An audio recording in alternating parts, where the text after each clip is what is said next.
Welcome. My name is George Pearson and I run the How To Gurus channel here on YouTube.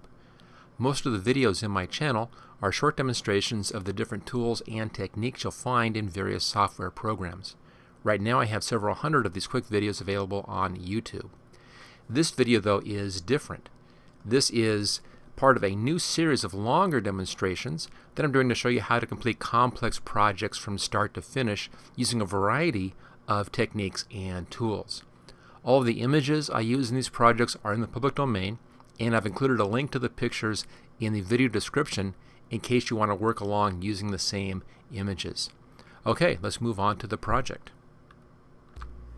In this Photoshop Elements project, we're going to be making this Chrome style text. I'll be showing you a few variations, a few little tricks as we go along, but it's a fairly straightforward project. Now there are a lot of steps to go through to get this look, and you can see some of those over here on the right hand side. Let's just see what this is made up of before we begin making this fresh. First off, the typeface that I have in here, let me just pull this over. This is one called Magneto Bold, and if you don't happen to have that typeface, you can get this on the internet very easily. Just go up to Google, do a search for Magneto font, and you'll find that. So there we go, that's the typeface. Obviously a black layer in the background. Right here is a little bit of just a basic light layer in there, just giving us a bit of a glow in the background, which we then use along with this layer just for that special effect. That is a lens flare. We'll be doing that as towards the end of our training. The table look in here, you can kind of see it. It's a little bit hard to see. There's a little thin line across the back there, then this reflection. That's made with this layer here. The glow is dimmed out and the reflection is dimmed out by using a layer here with a quick black gradient right in there. Just below that, for the reflection, this is simply this image flipped vertically and then faded out. Above that, as we move up here, actually nothing's on layer 6, but here we go. Here is the type, and you can see here we have a couple of different layers of type. The background layer here has a little thin bevel around the edges, and then below that we have another layer, and then this is being brought into that layer with a blending mode. If we're actually burning this layer into the bottom layer, see there it is without, and here it is with, and that gives us that gradient. So there's the gradient. So if we take the gradient off, you can see here that we have this white text with a standard bevel placed on that white text. And then the line above that, you can see, has a gradient in here placed into the text itself. I'll be showing you how to do all this stuff as we go. Okay, let's go ahead and start a new file. I'll leave this file up, and we can refer back to that one if we need to see what's going on. Let's start off with a brand new file. Actually, I'm going to do one little thing. Let me bring this file back up again. One little trick. If you are working from an existing file, this one's easy to do.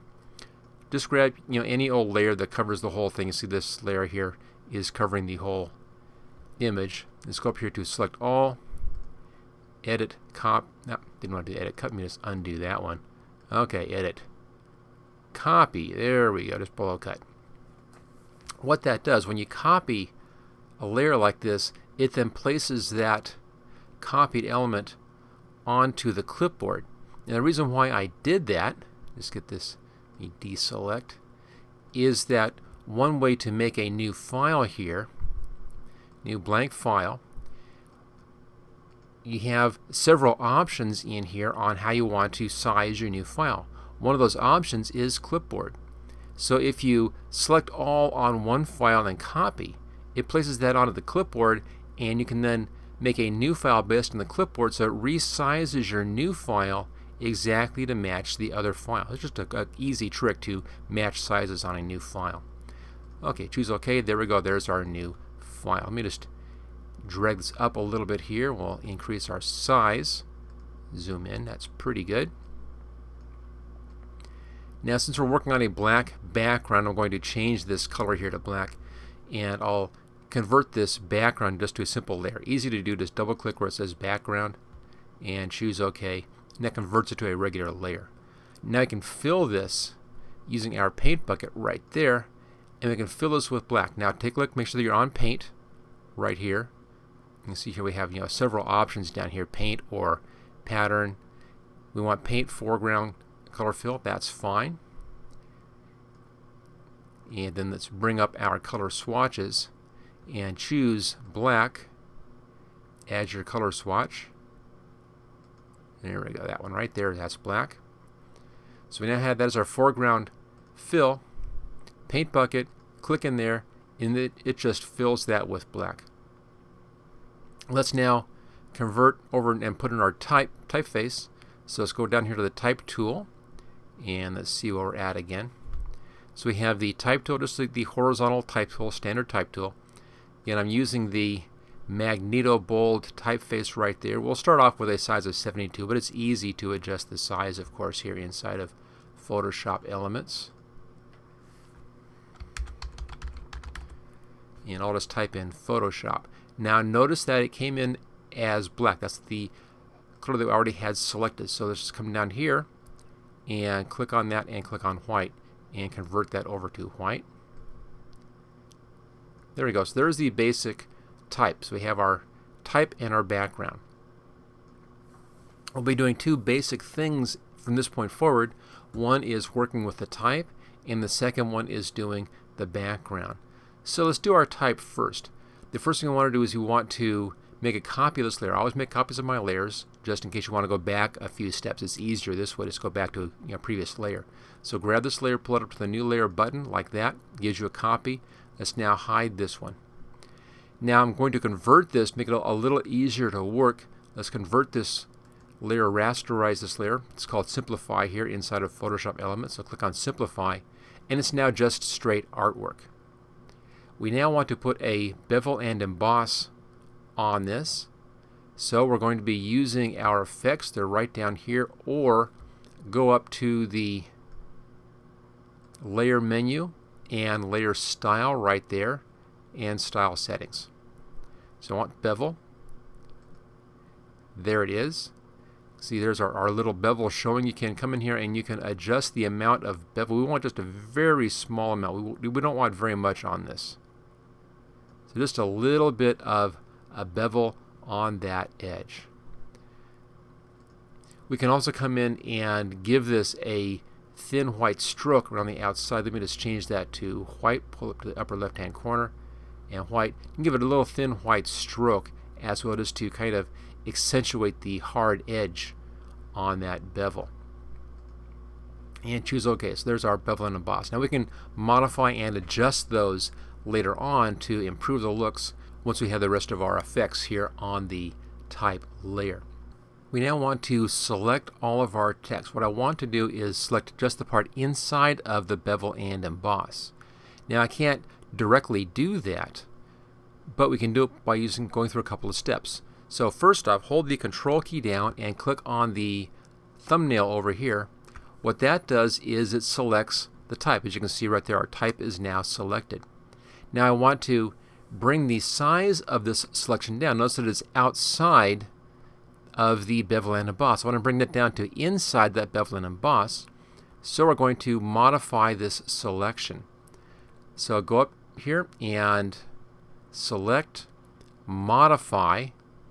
We want to contract that selection. Click on contract. And the default here is 5.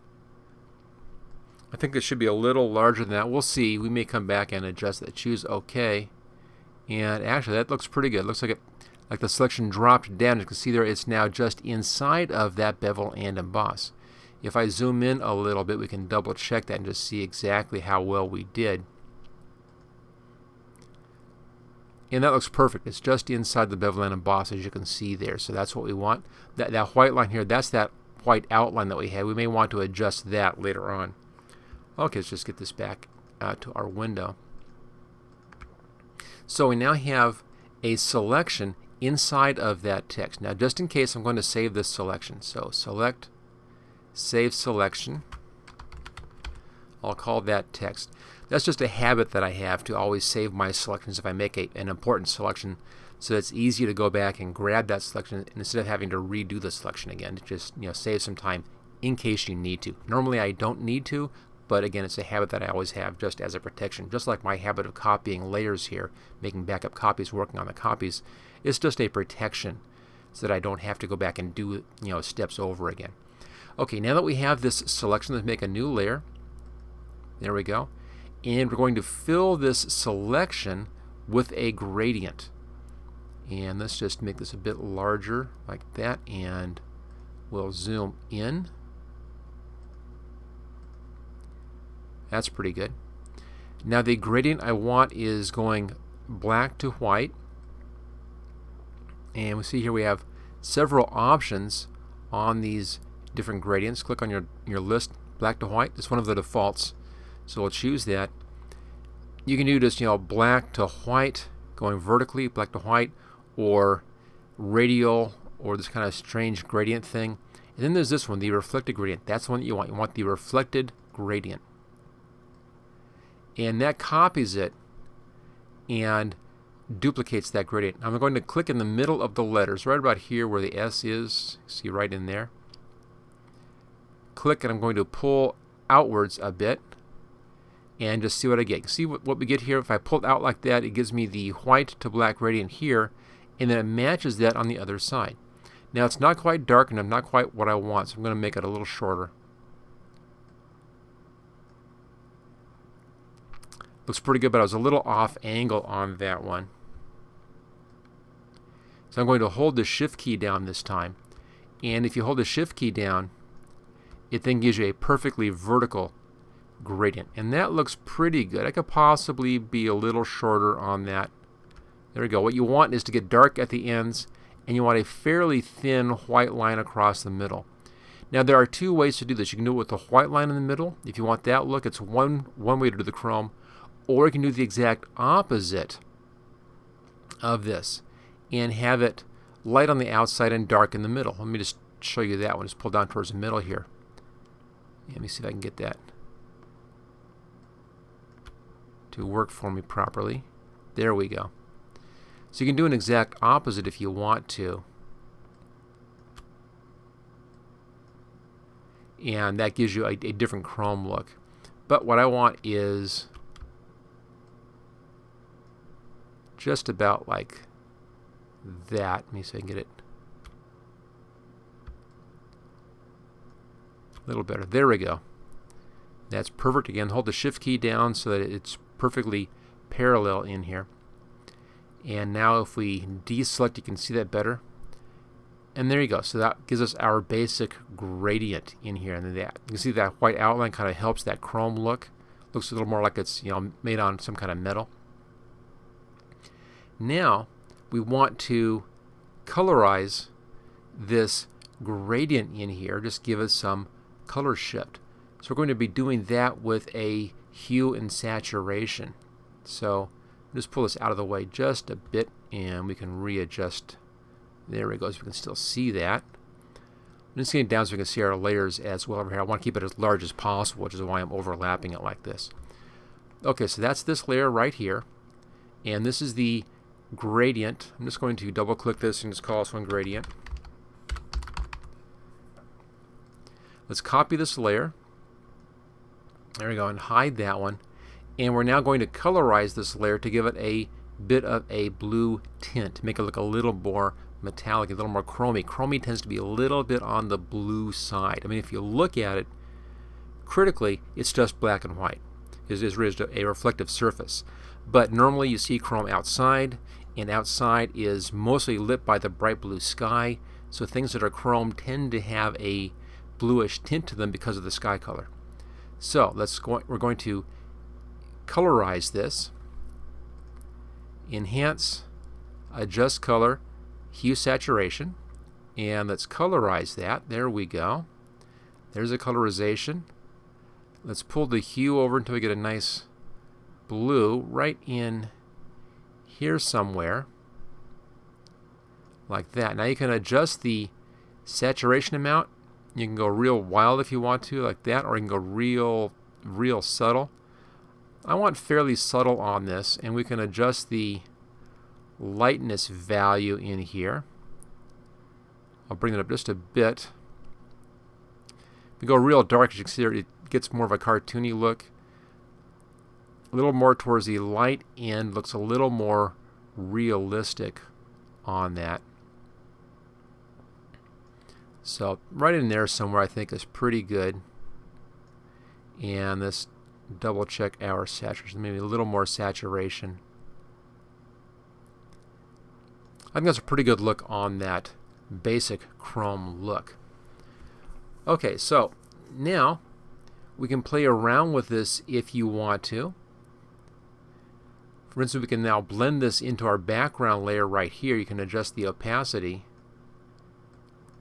and then use that to kind of fine-tune the lightness. There it is, real low opacity. Here's full opacity. So you can use the opacity now. We're just blending this into the white layer in behind the white text to adjust the quality of that. It's kind of a personal choice exactly where you want to have that. You may want to have it a bit sharper, or you may want to have it a little bit thinner. It's really up to you how much you want to go with that.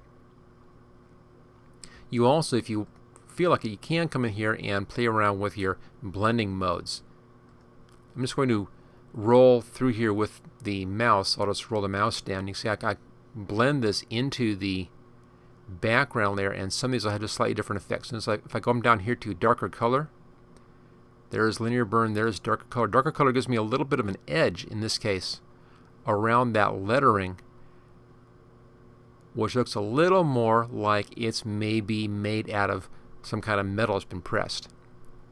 If I roll down, you get other kinds of odd little effects and things happening in here. Just some strange things. But that one, the darker color, I'll come back down to that one. There we go. There's a darker color. There it is without.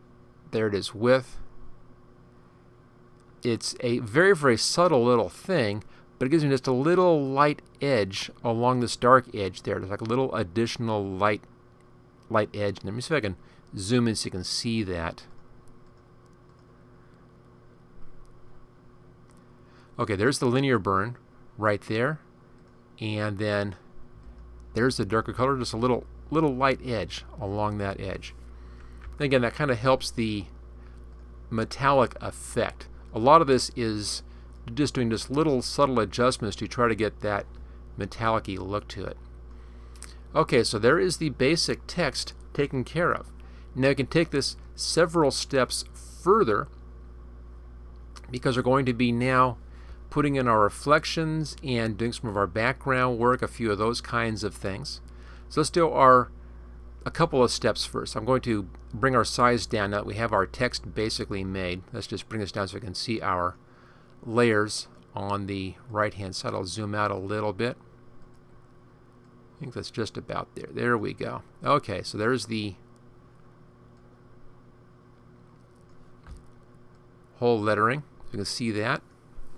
So I think zoom out just another step. That's not quite what I want. That's pretty good. I think that will work. So now we want to put a bit of lightness in behind here and then a reflection on the table underneath.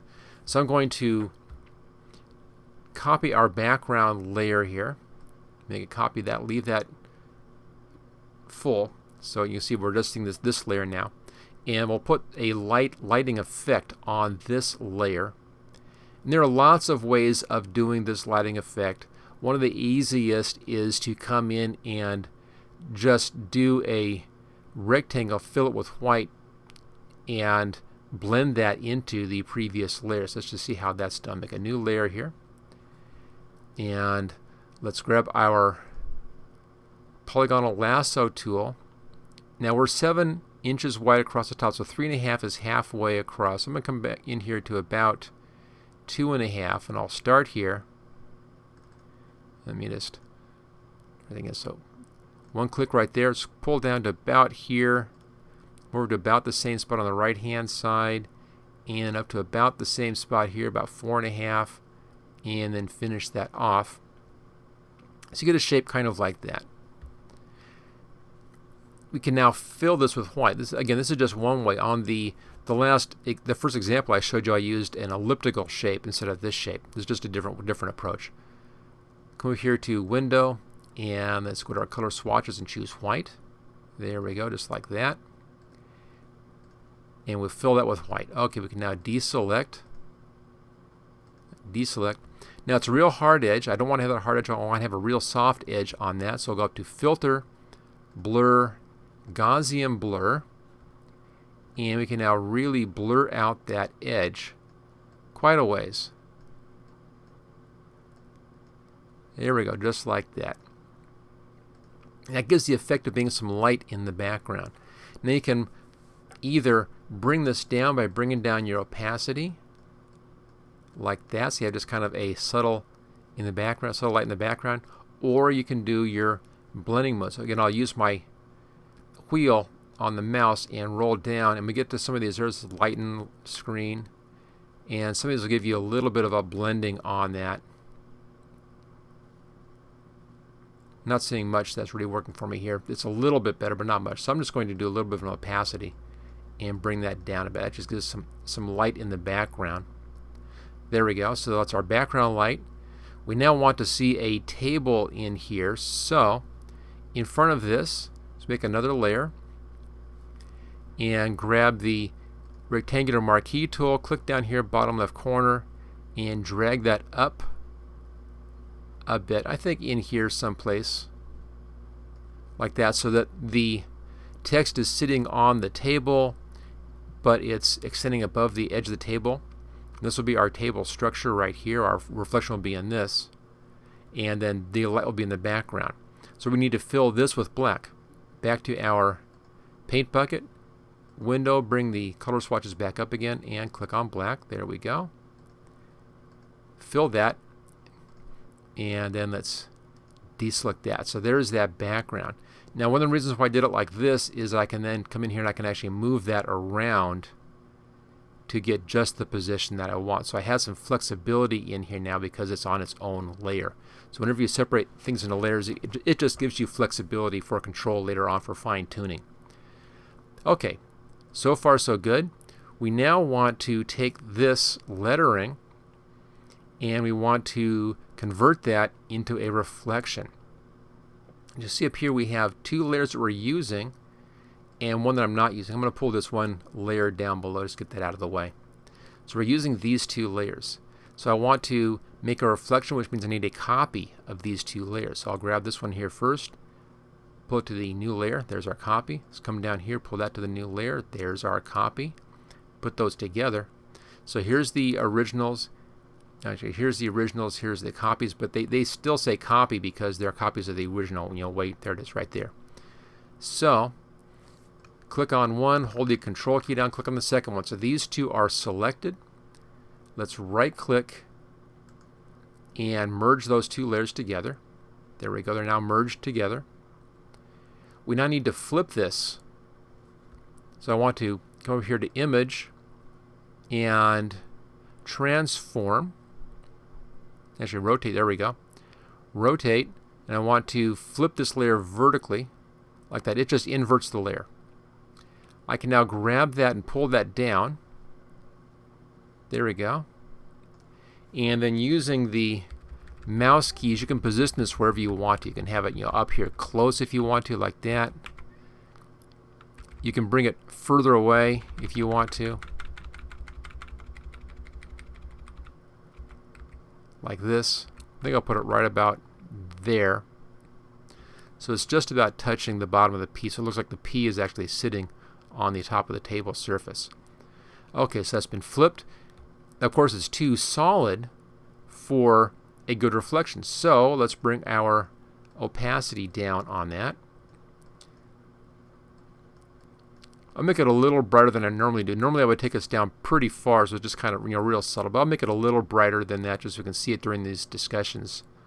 So there's an opacity setting that makes it look as if it's reflected.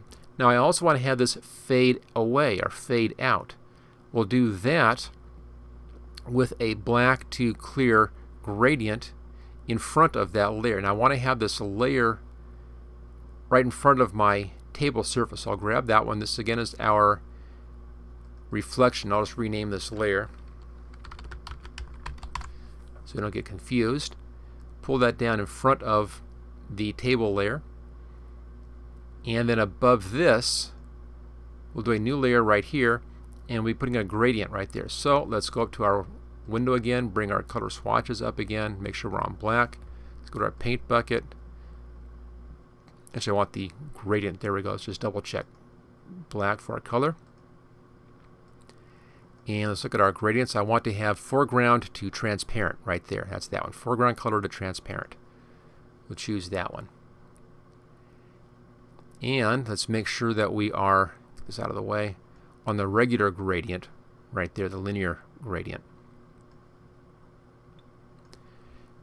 Now it's a matter of just coming in here, hold the shift key down so it gets a perfectly vertical gradient, and pull that up like that and see how it goes. Now it was opposite of what I wanted, as you can see there, so let's undo that. And I'm going to reverse that gradient. There we go. Actually, it was reversed, so click on that to undo the reverse. Shift key down and pull that up. There we go. Just a little subtle gradient down there. It's going to be a matter of just finding just the right amount in here. Kind of edge into that until it fades out just enough. So there we go. We're just kind of fading that out, little thin edge on that gradient. Now you can bring this down again by bringing down the opacity of that, making it a little more transparent. And that gives us that reflection. Okay, so far so good. And this is basically it. We're basically done at this point. We can now go a lot fancier on this if you want to. We can do a fancier background in here. We also could come in here and put in some highlights on our lettering as well. Let me show you how to do these highlights. It's kind of a fun little trick. Let's come in here to the top gradient copy, put a new layer above that one, and we're going to be using a paintbrush right here. Let's check our settings. So that's size 17. Just pull it up a little bit here. That's pretty good, kind of like that. See, there's the brush size. You want to have white in this case, so bring our color swatches back up again, click on white, there we go. Now on this new layer, I'm going to pick just a few spots in here and just kind of tap on this and give myself some big white splotches like that on the tops of those letters.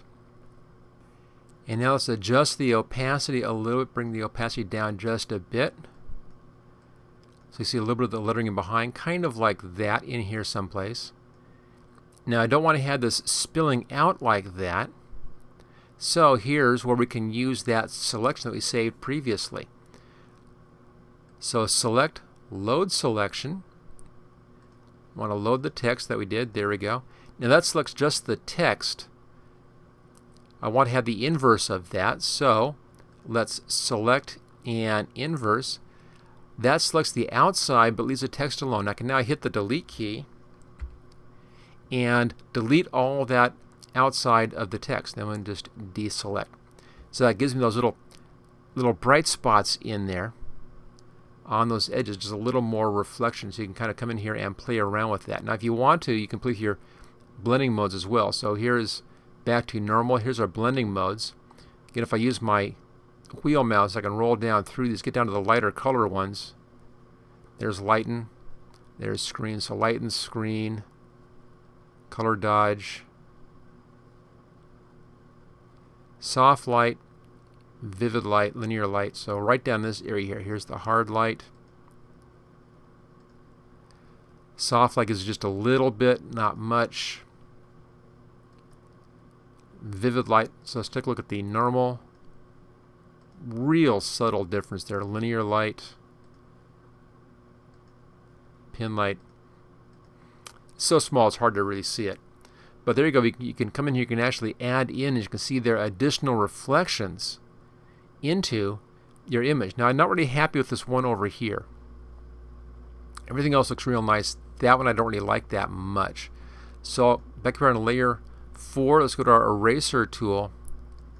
And I'm just going to erase that back a little bit, back towards that edge. like that. And we'll just take these back just a touch. Give them a little bit of a harder edge this way, but still leave them at that top.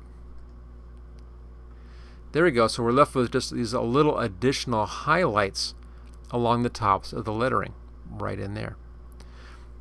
And again, you can adjust the amount of that by just playing with your opacity. So you can bring that up or down to get just the right look that you want.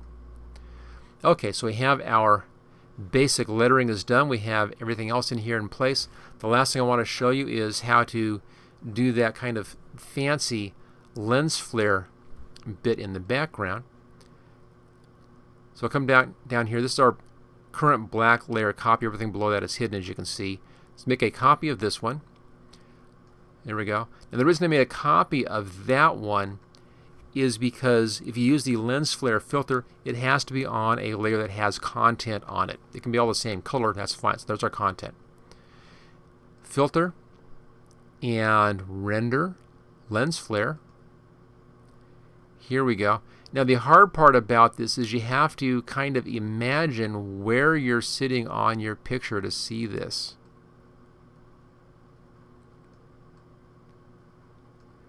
Since it's not really previewing, as you can see in there. Now there are different lens flares. We have the 50 to 300 here. There's the 35mm prime, 105 prime. The colors kind of look nice on that. Movie prime kind of weird. And then you can adjust the brightness on this. I'm going to leave this brighter for this demo, but you may want to have it a little bit dimmer if you're actually doing this. But I think I'll go brighter just for this demo. And I think that's somewhere in here, but because it's on its own layer, we can move it around. Choose OK. Pretty close. Looks good. Again, because we're on our own layer, I can now take that. Oh, on the wrong layer. Let me just undo that. No, that's fine. Make sure on this layer. And there we go. I can then take this and move it around and put it wherever I want to accentuate the look of the chrome. I think I'll put it right over there by pulling it around. You can see there's the borders on that one. So there's that lens flare effect in there. You can either use the background light or not. It's up to you. I think with the lens flare it looks better having it a bit darker. So let's come in here now. I'm just going to dim this down a bit further. I still want it back there, a little bit of light back there, but I don't want it quite so bright. There we go. Now the last thing with the lens flare, notice that you may occasionally get these kind of weird little blobs in here. That's part of the lens flare effect. If you don't like that, you can come in and do a little bit of clone stamping to try to hide that, or try moving the lens flare around a little bit. See if it'll actually work for me. I guess I'm going to the wrong thing for some reason. Now I'll try the cursor keys. Cursor keys always work. But you can do this. You can move it around a bit until any of those problem blobs kind of hide behind the lettering. So there's a wide range in here of where we can place this thing for the effect. There, I can hide that yellow blob behind the H, and the reflection still looks pretty good. It's still about where I want it. Now I'm getting a green reflection over there, which I don't want. So I think to get rid of that, I'm just going to stretch this a bit until that gets pulled out behind. There we go. And then tap it back to the right just a little bit. And there it is. So there is the chrome look, as you can see, with our reflection down below and our fancy lighting trick in the background and some little additional highlights placed on there. Again, nothing really difficult here, no real tricks per se on this, just a lot of little steps to go through to get this final effect. But there you go, that is the chrome text with reflection. Now that that's done, let's just talk about variations on this, ways you can modify or adjust this thing. The first one over here on the right hand side is our gradient, and that's that bluish look. As we saw, the coloration for that is done with just a hue saturation, so you can easily change that with the hue saturation. just, go back up here to enhance, adjust color, hue saturation. You can then change that to a different color tint if you want to. It's really easy to do that. You can always come back in and take out or put in those additional little highlights as we did. And that's one of those reasons why I put those on their own layer, is so that I can work with those independently of everything else. So it gives you that option. Now, we were talking about this outline, that little thin outline that we had, that we did previously. That's over here on the effects. If you double click on the effects, that was the stroke right down there, and it's set up for outside. You can bring the opacity down to make that a little less apparent if you want. You can see how it looks without it. It's kind of real soft down there. If I bring it up a little bit, it brings back a little bit of light at the bottom. If I go full on, it gets this real hard edge effect. So this is a little more cartoony looking, but you can see the effect easier, which is why I left it that way. If I was going for a more photographic effect, I'd probably bring that down a little bit. You also can adjust the size. Real small size, there's nothing. And bring it up just a little bit, just one, gives you a little bit of light along the dark edges, which helps the effect. If you go too far, it begins looking kind of strange. You can see there. So I would say keep it fairly small. There's the 3 that we used for this training. And again, I had it clear to 100 for the opacity so you can really see that effect as we were working with that, but you may want to bring that down just a little bit. Make it look a little more realistic so it's not too bright, maybe 78, 79%, something like that in there. Just, again, makes it look a little more realistic on the effect. Okay, just a few additional thoughts here. One last thought here on this gradient. If you spent some time making your gradient and you found that it was too sharp in here, too fast of a gradient, there are 2 ways around that. One way, of course, is to bring your opacity down, but the gradient still stays pretty sharp. Second way is to just redo that layer, easy. Or if you stretch this layer, stretch it up, it actually makes the gradient take longer. You see there, it's a longer gradient now. Choose OK. I'll just use my cursor keys, the arrow keys in the keyboard, and I'll pull that back down again over the text. There we go. See how much softer that gradient is now? So by adjusting the height of that element in here, by resizing it, you can control how fast that gradient is applied. So you do have some control on that one. You pull that down like this, choose OK, make it a little bit shorter, and then cursor keys to bring it back up again in there somewhere. So there we go. There's a few more little final thoughts on how to modify or adjust this Chrome look. Thank you for watching this special Photoshop photography project video. Don't forget to subscribe so that you will get first notice of new project videos in the future. Just click on this link right here where it says subscribe here. You can get all 12 project videos in this series along with 26 special videos demonstrating the tools and techniques that I used in these projects by clicking on this link right down here. And then thank you again for watching this training video.